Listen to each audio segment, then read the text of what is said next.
What's up guys, this is Mike, the Detroit Borg, with a look at the new 4th generation Kindle, which just went on sale this week. Amazon has also announced a touch-enabled version called the Kindle Touch, as well as the Kindle Fire tablet, which are arriving in mid-November. I have those on order, so stay tuned for those reviews and comparisons.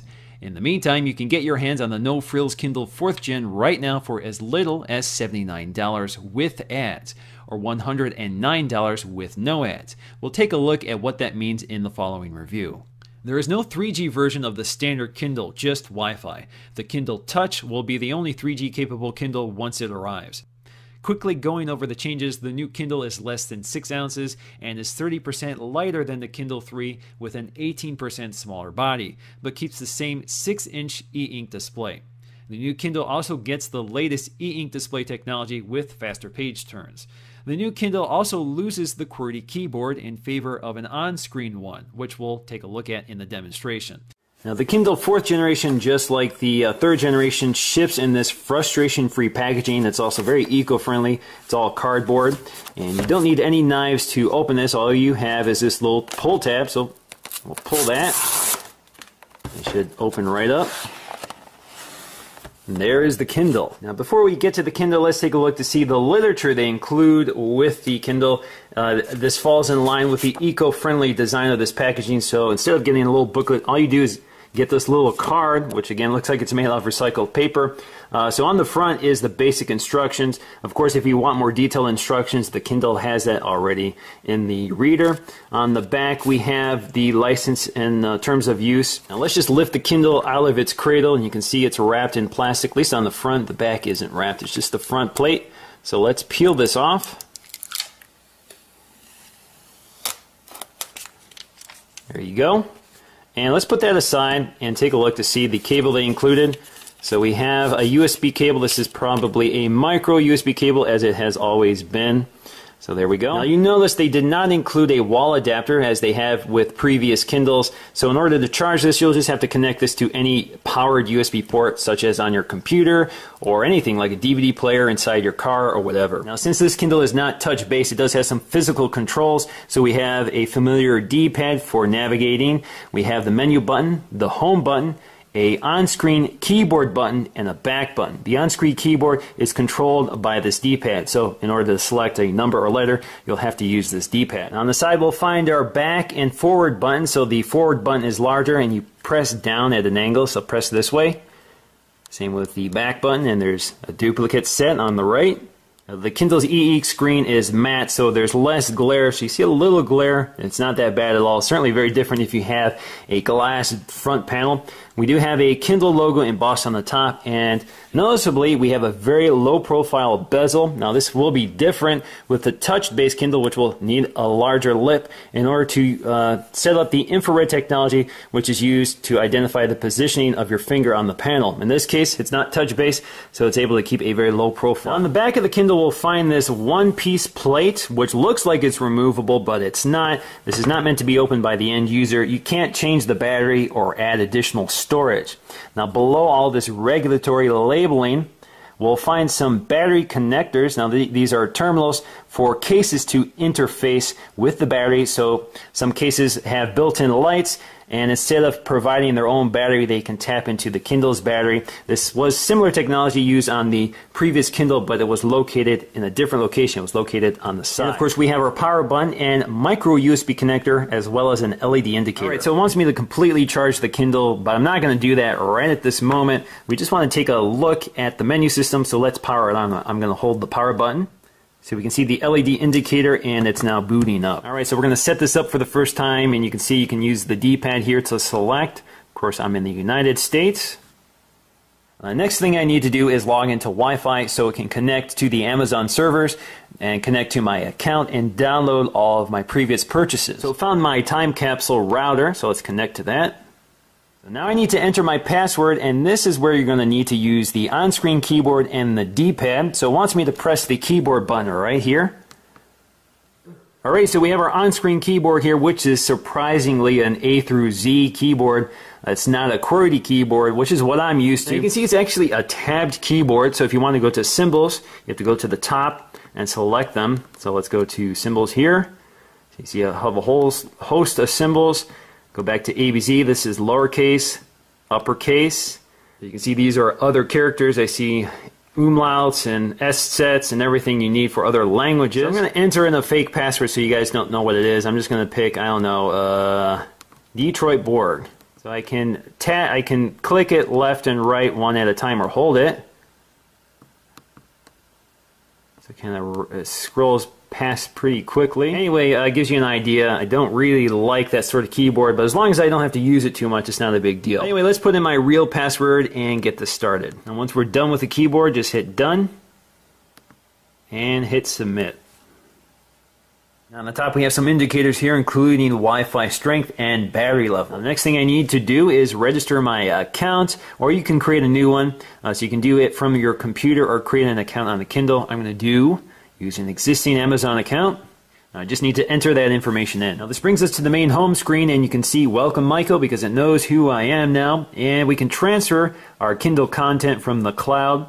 We can also take a look at the new Oxford American Dictionary, Oxford Dictionary of English, Kindle User's Guide, and Archived Items. So if we go to Archived Items, we'll see my previous purchases. So you can see Evolution is a book that I read recently, so let's click on that.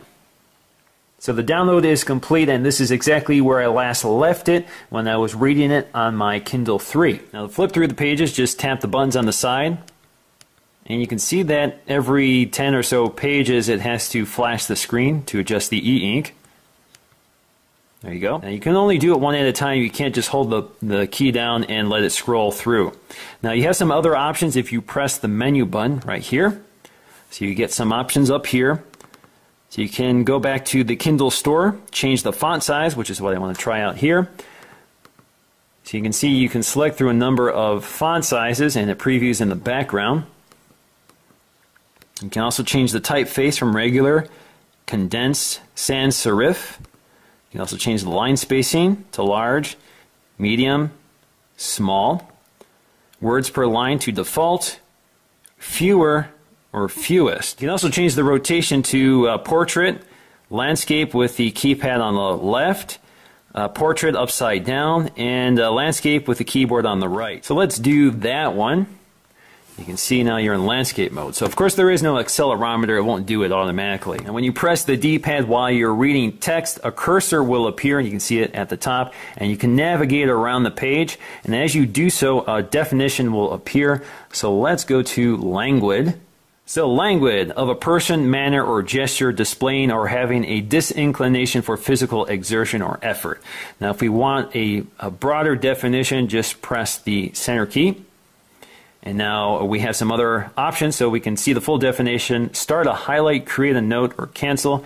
Let's see the full definition. It should bring us right to the dictionary. So there's the full dictionary definition. In order to get back to the book, just press the back key. So you're back to your book. You also have the option to go to a specific page, which you can enter here. So either the page number or a location, which is Amazon's proprietary way of indexing pages. You also have the option to sync to the furthest read page. So if you start going back into the book, you forgot where you left off, this will take you there.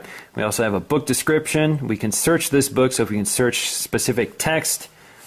So we have a search box here. Press the keyboard key and search, let's search tree. I bet there's plenty in this book. So there's 96 instances of tree mentioned in this book, and it will take me to each one of them. And also add a bookmark. Now you can see they've placed a bookmark by turning the page in dog-ear style. Now on the home screen, if you press the menu button, you have several options. You can go to turn wireless off to conserve battery, shop in the Kindle store, view archived items, search, create a new collection, sync and check for new items, settings, view special offers, experimental, and screen rotation. First thing I want to do is go to shop in Kindle store. Now here I can browse by books, newspaper, magazines. I can go to their featured items and things to try. So let's just pick the detachment and we can buy. So you can see the Kindle price is $5.99, or you can try a sample or add to wish list. So click buy, don't really want to buy this, so let's go to try a sample.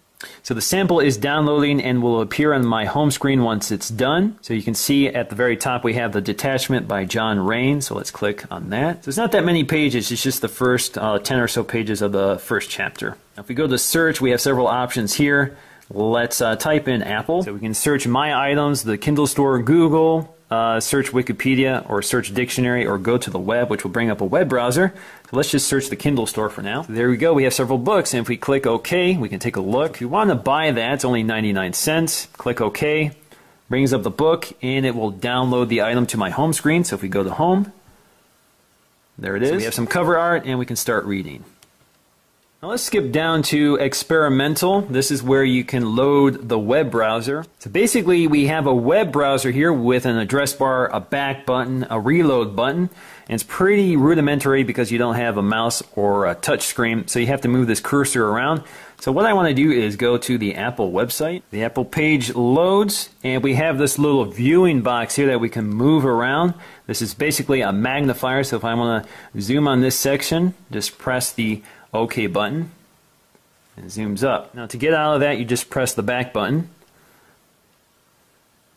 Zooms back out and basically reloads the page. Now, because this is the subsidized cheapest Kindle, this does come with ads, so you see some ads posted on the home screen. Now to power down the Kindle, all you have to do is hold the power button, and it shuts down. Wake it back up, just press the power button, hold it for a few seconds. There you go. Now, taking a look at the Kindle 4 versus the old Kindle 3, you can see there's a huge difference in size. There's a big area here for the QWERTY keyboard, and this just has the small area for the physical D-pad and the menu buttons. But you can see that the screen size is the same. These are both 6-inch e-ink screens, so there's not a big difference there. This feels quite a bit heavier than the Kindle 4. It's not like this felt heavy to begin with, but this certainly feels very lightweight. Now they appear to be about the same thickness, not a big difference there.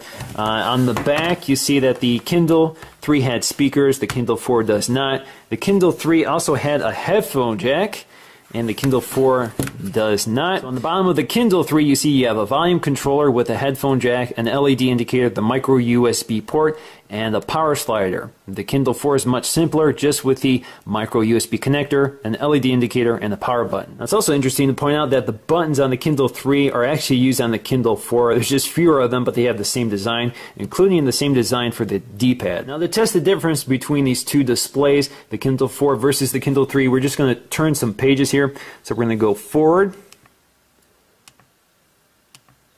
Now the big difference here is that the Kindle 3 has to refresh the entire screen, has to flash the entire screen every time you turn a page. Kindle 4 only has to do it every 10 or so pages. But you can see the speed is about the same overall. Overall, I'm very impressed by the new Kindle. At $79, it's an unbeatable price for a superb e-ink screen in the lightest and cheapest e-reader on the market, which is backed by Amazon's unbeatable selection and seamless cloud syncing. However, in the end, I would probably recommend the Kindle Touch for the full touch-based keyboard and the touch controls to eliminate the side-mounted page turn buttons, which are easy to trigger by accident. So once again guys, this is Mike the Detroit Borg. Thanks for watching, and I'll see you again in the next video.